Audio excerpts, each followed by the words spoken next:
seeing this executive order as a step by the U.S. to address what people generally perceive as the risks of AI.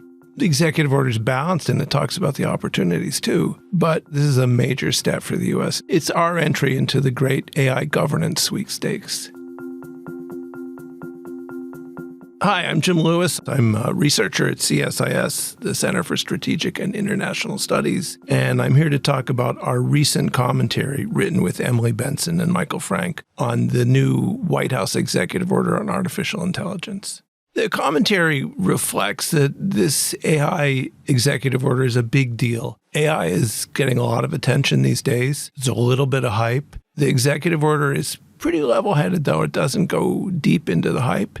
It does a good job of addressing potential risks. Of course, the U.S. is just one place among many putting out AI guidelines. The UN, the European Union, the OECD, the G7. Everybody's in the act. So the U.S. needed to play too. But this is a good step towards laying out a work plan for what we need to do. So one of the problems that you may have noticed in the U.S. is we have a dysfunctional Congress. That means they can't pass legislation. It's only been true for, a couple of decades. That means the White House has to fill the gap by using executive orders. There's a little debate about this now, but an executive order basically says the president lays out a work plan. He talks about what people should be doing. He can't go any further than the limits of his existing authorities. So seeing this executive order as a step by the U.S. to address what people generally perceive as the risks of AI.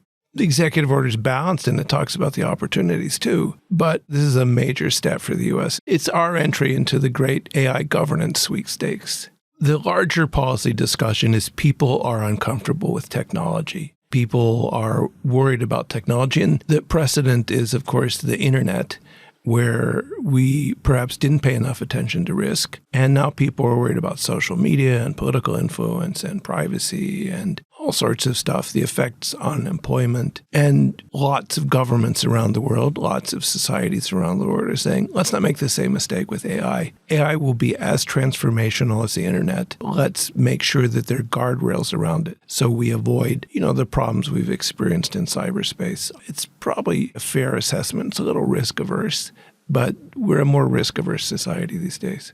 I think the executive order, and you can tell from what's in it, is just the first step in what will be a series of steps to make the AI space more secure, to manage some of the social problems, and to figure out a way to cooperate with our allies and partners as they move ahead on this. Relations with the EU are difficult now because they have a very different view of risk. They have a real eagerness to control digital technologies in a way that we don't always share. So I say the EO is a first step in what's going to be a longer drama. To read the full commentary, the executive order on safe, secure, and trustworthy artificial intelligence, please visit csis.org.